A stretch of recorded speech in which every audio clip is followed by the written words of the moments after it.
Hello everyone and welcome back to the channel. I am Tonish और आज हम explore करेंगे हिस्टोरिकल स्कूल ऑफ लॉ को। ये एक इंटरेस्टिंग पर्सपेक्टिव देता है और लॉ को सोसाइटी के ट्रेडिशन और कस्टम्स में रूटेड एक ऑर्गेनिक ग्रोथ के रूप में देखता है। हिस्टोरिकल स्कूल लॉ को एक सेट ऑफ आर्बिट्ररी रूल्स के रूप में नहीं देखता, बल्कि ये मानता है कि लॉ सोसाइटी के कलेक्टिव एक्सपीरियंसेस का नेचुरल एवोल्यूशन है। ये लॉ के सिस्टम को शेप करने में हिस्ट्री, कल्चर और कस्टम्स की इम्पोर्टेंस को एम्फेसाइज करता है। इस वीडियो में हम कुछ की क्वेश्चंस के आंसर्स ढूंढेंगे, जैसे हिस्टोरिकल स्कूल ऑफ लॉ क्या है और ये कैसे एमर्ज हुआ। सिमिलरली, इस स्कूल के की थिंकर्स कौन थे और उन्होंने क्या कंट्रीब्यूशंस दिए।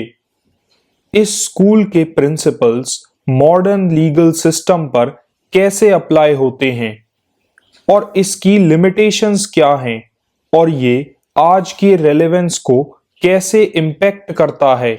तो शुरुआत करते हैं हिस्टोरिकल स्कूल ऑफ लॉ के ओरिजिन और कंसेप्ट से। ये स्कूल एक रिस्पॉन्स के रूप में उभरा था जो एब्स्ट्रैक्ट और रिजिड थ्योरीज ऑफ लॉ के अगेंस्ट था। इसका फोकस ये है कि लॉ नेचुरली इवॉल्व करते हैं जो सोसाइटी के कस्टम्स, ट्रेडिशंस और शेयर्ड एक्सपीरियंसेस को रिफ्लेक्ट करते हैं। हिस्टोरिकल स्कूल के हिसाब से लॉ सोसाइटी के कलेक्टिव हिस्ट्री का एक ऑर्गेनिक प्रोडक्ट है। इसका ये मानना है कि लॉज को आर्टिफिशियली आइसोलेट करके नहीं बनाया जा सकता, बल्कि ये नेचुरली कस्टम्स और ट्रेडिशंस से इवॉल्व होते हैं। नेचुरल लॉ थ्योरीज के एब्स्ट्रैक्ट आइडियाज के रिस्पॉन्स में ये स्कूल 19th सेंचुरी में प्रोमिनेंस में आया। ये स्कूल रोमांटिक मूवमेंट से इन्फ्लुएंस था जो ट्रेडिशन, कल्चर और नेशनल आइडेंटिटी की यूनिकनेस को सेलिब्रेट करता था। इस स्कूल के थिंकर्स ये मानते थे कि लॉ को पीपल की स्पिरिट को रिफ्लेक्ट करना चाहिए और सोसाइटी के साथ इवॉल्व होना चाहिए। ये आइडिया उस बिलीफ से अलग था जिसमें लॉज को यूनिवर्सली इम्पोज किया जा सकता था या सिर्फ रीजन के बेसिस पर डिजाइन किया जा सकता था। इसकी बजाय हिस्टोरिकल स्कूल लॉ को कम्युनिटी की हिस्टोरिकल और कल्चरल फैब्रिक का रिफ्लेक्शन मानता था। हिस्टोरिकल स्कूल के कंसेप्ट के अकॉर्डिंग लॉ वॉल्कजिस्ट यानी स्पिरिट ऑफ द पीपल से रूटेड है, जो उनके शेयर्ड कस्टम्स, बिलीफ्स और ट्रेडिशंस को रिप्रेजेंट करता है। ये ग्रेजुअली इवॉल्व होता है, बिल्कुल लैंग्वेज की तरह, और टाइम और सोसाइटल चेंजेस के साथ अडॉप्ट करता है। फॉर एग्जाम्पल, इंग्लैंड का कॉमन लॉ सिस्टम जो कस्टमरी प्रैक्टिसेस से डेवलप हुआ है और जिसे सोसाइटल नॉर्म्स और जुडिशियल डिसीजंस ने शेप किया है। हिस्टोरिकल स्कूल के कुछ की फीचर्स हैं कि ये मानता है कि लॉ नेचुरली डेवलप होता है, ना कि एक्सटर्नल अथॉरिटीज के द्वारा। सेकेंडली, लॉ हर सोसाइटी के कल्चर और उसकी हिस्ट्री से लिंक होता है। और थर्डली, लीगल सिस्टम धीरे धीरे चेंज होते हैं जो सोसाइटल प्रोग्रेस को रिफ्लेक्ट करते हैं। ये पर्सपेक्टिव हिस्ट्री और कल्चर की इम्पोर्टेंस को हाईलाइट करता है और ये एम्फेसाइज करता है कि लीगल सिस्टम को उन ट्रेडिशंस और वैल्यूज के साथ रेजोनेट करना चाहिए जो लोग फॉलो करते हैं। चलिए अब बात करते हैं उन की थिंकर्स की जिन्होंने इस स्कूल को शेप किया है। हिस्टोरिकल स्कूल के थिंकर्स का कहना था कि लॉ सोसाइटी के ट्रेडिशंस और कलेक्टिव कॉन्शियसनेस का प्रोडक्ट है। उन्होंने यूनिवर्सल लॉज के आइडिया को रिजेक्ट किया और ये कहा कि लीगल सिस्टम्स को ओरिजिनली इवॉल्व होना चाहिए। सबसे पहले बात करते हैं फ्रेडरिक कार्ल वॉन सेवेग्नी की, जो इस स्कूल के पायनियर थे। सेवेग्नी को हिस्टोरिकल स्कूल का फाउंडर माना जाता है। उन्होंने वॉल्कजिस्ट का कंसेप्ट इंट्रोड्यूस किया, यानी स्पिरिट ऑफ द पीपल। उनका ये मानना था कि ये सभी लॉज का सोर्स है। सेवेग्नी का कहना था कि लॉज को नेचुरली सोसाइटी के कस्टम्स, कल्चर और वैल्यूज से डेवलप होना चाहिए, ना कि एक्सटर्नल अथॉरिटीज के द्वारा इम्पोज किया जाना चाहिए। फॉर एग्जाम्पल, सेवेग्नी का इन्फ्लुएंस जर्मन लॉ की कोडिफिकेशन में देखा जा सकता है, जो जर्मन लोगों की हिस्टोरिकल और कल्चरल आइडेंटिटी को रिफ्लेक्ट करता है। चलिए अब बात करते हैं सर हेनरी मेन की, जिन्होंने लीगल सिस्टम के एवोल्यूशनरी नेचर पर फोकस किया।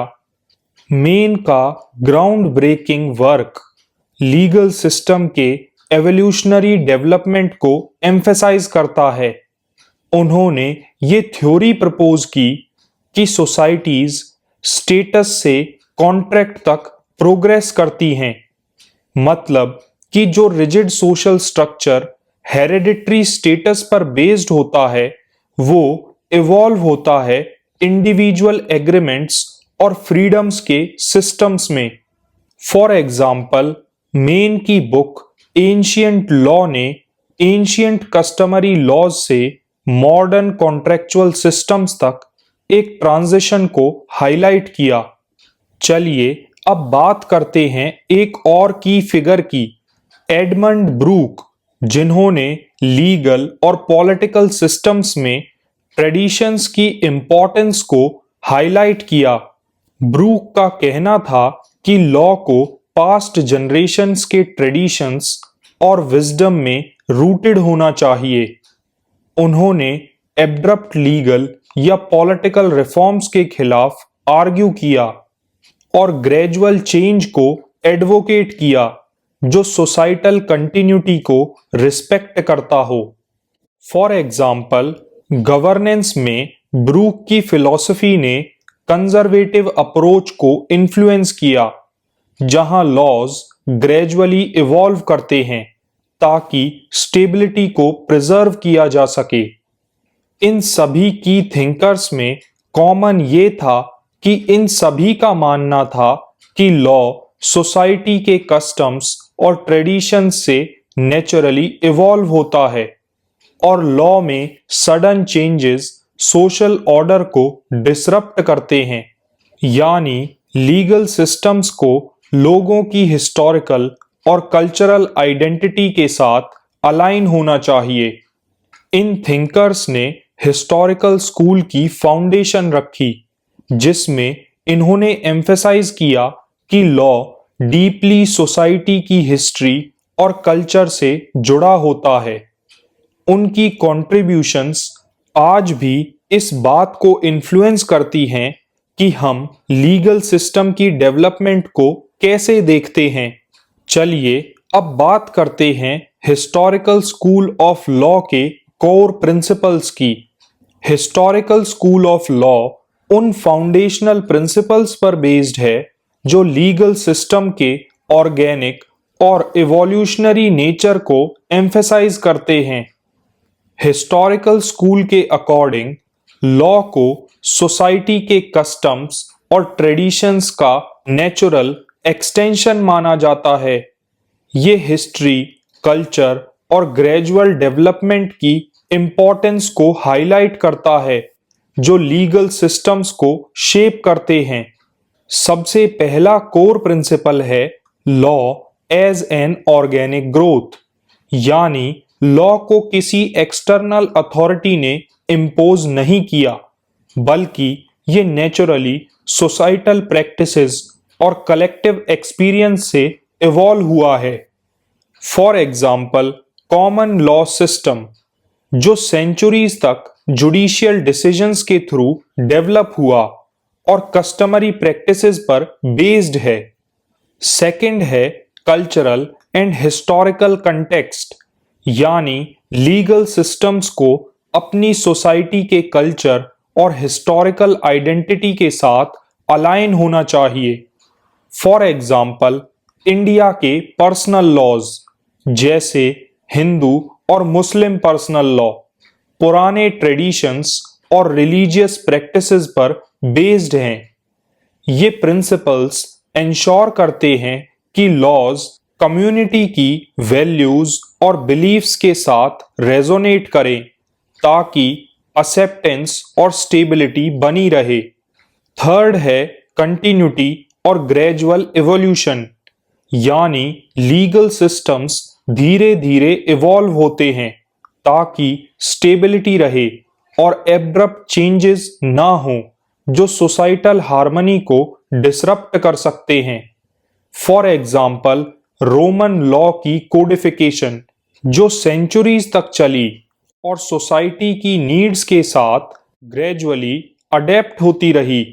और फोर्थ है law as a reflection of societies spirit.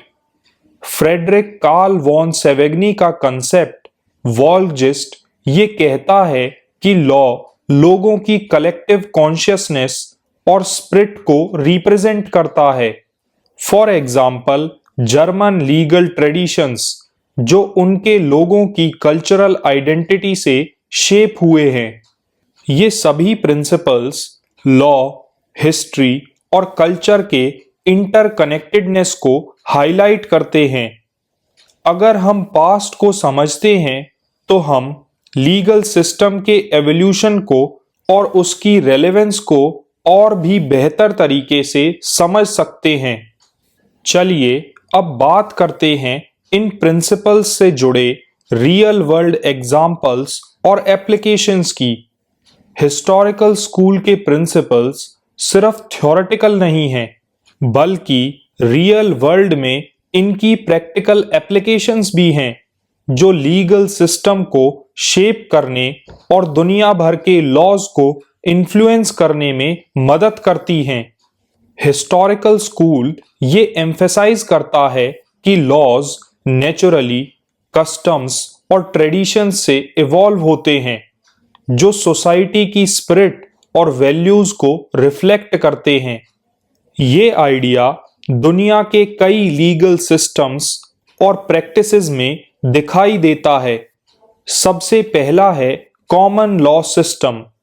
ये सिस्टम इंग्लैंड में ओरिजिनेट हुआ था और ये जुडिशियल डिसीजंस के थ्रू डेवलप हुआ जो सोसाइटल कस्टम्स और प्रैक्टिसेस पर बेस्ड है।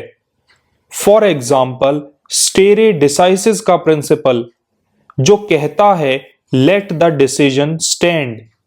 ये प्रिंसिपल हिस्टोरिकल प्रेसिडेंट्स पर रिलाय करता है जो हिस्टोरिकल स्कूल के एम्फेसिस ऑन कंटिन्यूटी और ग्रेजुअल एवोल्यूशन से अलाइन करता है। सेकंड है पर्सनल लॉज इन इंडिया, यानी हिंदू और मुस्लिम पर्सनल लॉज जो सेंचुरी ओल्ड ट्रेडिशन और रिलीजियस कस्टम्स में रूटेड हैं। For example Hindu succession laws और इस्लामिक इनहेरिटेंस प्रैक्टिसेस ये रिफ्लेक्ट करते हैं कि कैसे हिस्टोरिकल कस्टम्स का मॉडर्न लीगल फ्रेमवर्क पर इन्फ्लुएंस पड़ता है। ये एग्जाम्पल्स ये दिखाते हैं कि हिस्टोरिकल स्कूल के प्रिंसिपल्स ये इंश्योर करते हैं कि लॉज उन लोगों के कल्चर और हिस्टोरिकल आइडेंटिटी से रेजोनेट करे जिनके लिए वो बनाए गए हैं। थर्ड है रोमन लॉ और कोडिफिकेशन। रोमन लॉ का एवोल्यूशन काफी स्लो और लंबा था जो कस्टम्स, जुडिशियल डिसीजंस और लेजिस्लेटिव रिफॉर्म से इन्फ्लुएंस हुआ। फॉर एग्जाम्पल कॉर्पस जूरिस सिविलिस यानी जस्टिनियन कोड जो बहुत से मॉडर्न सिविल लॉ सिस्टम्स की फाउंडेशन बना। और फोर्थ है कस्टमरी लॉज इन इंडिजिनस कम्युनिटीज। दुनिया भर में कई इंडिजिनस कम्युनिटीज आज भी सेंचुरीज पुराने उनके एंसेस्टर के टाइम से चलते आ रहे कस्टमरी लॉज को फॉलो करते हैं। फॉर एग्जाम्पल अफ्रीका के ट्राइबल जस्टिस सिस्टम्स और नेटिव अमेरिकन ट्राइबल लॉज, जो पुराने ट्रेडिशंस और प्रैक्टिसेस से गाइड होते हैं। ये एप्लीकेशंस दिखाते हैं कि हिस्टोरिकल स्कूल के प्रिंसिपल्स आज भी डाइवर्स लीगल कंटेक्स्ट्स में रेलेवेंट हैं, जो ट्रेडिशंस को प्रिजर्व करते हुए सोसाइटल चेंजेस के साथ अडेप्ट कर रहे हैं। चलिए अब बात करते हैं हिस्टोरिकल स्कूल ऑफ लॉ के क्रिटिसिज्म्स और लिमिटेशंस की। हिस्टोरिकल स्कूल की ट्रेडिशंस और ग्रेजुअल एवोल्यूशन पर एम्फेसिस स्टेबिलिटी प्रोवाइड करती है, लेकिन इसे भी क्रिटिसाइज किया जाता है क्योंकि ये चेंज के लिए रेजिलिएंट है और मॉडर्न लीगल नीड्स को एड्रेस करने में लैक करती है। इस स्कूल का सबसे पहला क्रिटिसिज्म बेस्ड है रेजिस्टेंस टू चेंज पर, यानी क्रिटिक्स का कहना है कि हिस्टोरिकल स्कूल ट्रेडिशंस को ज्यादा इंपॉर्टेंस देता है, जो कई बार जरूरी लीगल रिफॉर्म्स को रेजिस्ट करता है। फॉर एग्जाम्पल स्लेवरी या जेंडर डिस्क्रिमिनेशन जैसी प्रैक्टिसेस, जिन्हें कुछ सोसाइटीज में कंटिन्यू किया गया था क्योंकि वो हिस्टोरिकल कस्टम्स पर बेस्ड थी। क्रिटिक्स का ये मानना है कि ये रेजिस्टेंस लीगल सिस्टम को प्रोग्रेसिव सोसाइटल वैल्यूज के हिसाब से अडेप्ट करने से रोक सकते हैं। सेकंड क्रिटिसिज्म बेस्ड है इनकम्पैटिबिलिटी विद मॉडर्न नीड्स पर, यानी हिस्टोरिकल कस्टम्स पर रिलायंस की वजह से ये स्कूल मॉडर्न इश्यूज जैसे कि ग्लोबलाइजेशन, टेक्नोलॉजी या एनवायरमेंटल चेंजेस को एड्रेस करने में काफी इल स्ट्रक्चर्ड है। फॉर एग्जाम्पल कस्टमरी लॉज आज की मॉडर्न प्रॉब्लम्स जैसे कि साइबर क्राइम्स या क्लाइमेट चेंजेस के सॉल्यूशन नहीं दे सकते। ये लिमिटेशंस ये दिखाती हैं कि ट्रेडिशंस एक फाउंडेशन जरूर देते हैं, लेकिन उन्हें मॉडर्न चैलेंजेस को एड्रेस करने के लिए इनोवेटिव लीगल सॉल्यूशन के साथ सप्लीमेंट करना जरूरी है। थर्ड क्रिटिसिज्म बेस्ड है सब्जेक्टिविटी ऑफ ट्रेडिशन पर, यानी ये डिसाइड करना कि कौन से कस्टम्स और ट्रेडिशंस को प्रिजर्व करना चाहिए, ये काफी सब्जेक्टिव हो सकता है और ये पॉलिटिकल या कल्चरल बायस से इन्फ्लुएंस हो सकता है। फॉर एग्जाम्पल कुछ प्रैक्टिसेस सिलेक्टिवली एनफोर्स या मैनिपुलेट की जा सकती हैं ताकि एक स्पेसिफिक ग्रुप को फेवर मिल सके, जो इनइक्वालिटी या इनजस्टिस को प्रमोट करता है। और फोर्थ क्रिटिसिज्म बेस्ड है over emphasis on cultural identity पर, यानी कल्चरल आइडेंटिटी पर ज्यादा फोकस करने से लीगल फ्रेगमेंटेशंस हो सकती हैं, स्पेशली डाइवर्स सोसाइटीज में। फॉर एग्जाम्पल ऐसी कंट्रीज जहां मल्टीपल एथिक्स या रिलीजियस कम्युनिटीज हैं, वहां हिस्टोरिकल कस्टम्स पर बेस्ड लॉज इनकंसिस्टेंसी और कॉन्फ्लिक्ट्स क्रिएट कर सकते हैं। ये सभी क्रिटिसिज्म्स ये हाईलाइट करते हैं कि हिस्टोरिकल ट्रेडिशंस की रिस्पेक्ट और लीगल सिस्टम्स में मॉडर्निटी और इंक्लूसिविटी की जरूरत को बैलेंस करना जरूरी है। तो इस डिस्कशन को कंक्लूड करते हुए हम ये कह सकते हैं कि हिस्टोरिकल स्कूल ये कहता है कि लॉ अकेले नहीं बनता, बल्कि ये नेचुरली सोसाइटी के कस्टम्स, ट्रेडिशंस और कलेक्टिव एक्सपीरियंस से इवॉल्व होता है। हिस्टोरिकल स्कूल ये याद दिलाता है कि लीगल सिस्टम्स डायरेक्टली कनेक्टेड होते हैं उन सोसाइटीज की हिस्ट्री और कल्चर से जिन्हें वो गवर्न करते हैं, और साथ ही इसके प्रिंसिपल्स स्टेबिलिटी और कंटिन्यूटी को प्रमोट करते हैं। लेकिन इसके प्रिंसिपल्स को फ्लेक्सिबिलिटी और इनोवेशन के साथ बैलेंस करना जरूरी है ताकि कंटेम्पररी चैलेंजेस को एड्रेस किया जा सके। हिस्टोरिकल स्कूल को समझना जरूरी है क्योंकि ये हमें बताता है कि लॉ टाइम के साथ कैसे इवॉल्व और अडेप्ट होता है। ये ट्रेडिशंस, कल्चर और लीगल डेवलपमेंट के बीच एक डायनेमिक रिलेशनशिप को समझाने में वैल्यूएबल इंसाइट प्रोवाइड करता है। तो अगर आपको ये वीडियो इंफॉर्मेटिव लगा तो इसे लाइक करें, अपने दोस्तों के साथ शेयर करें और इस चैनल को सब्सक्राइब कर लें। थैंक यू फॉर वॉचिंग और मिलते हैं हम अपनी नेक्स्ट वीडियो में जहां हम जूरिस्प्रूडेंस के एक और लीगल कंसेप्ट को एक्सप्लोर करेंगे।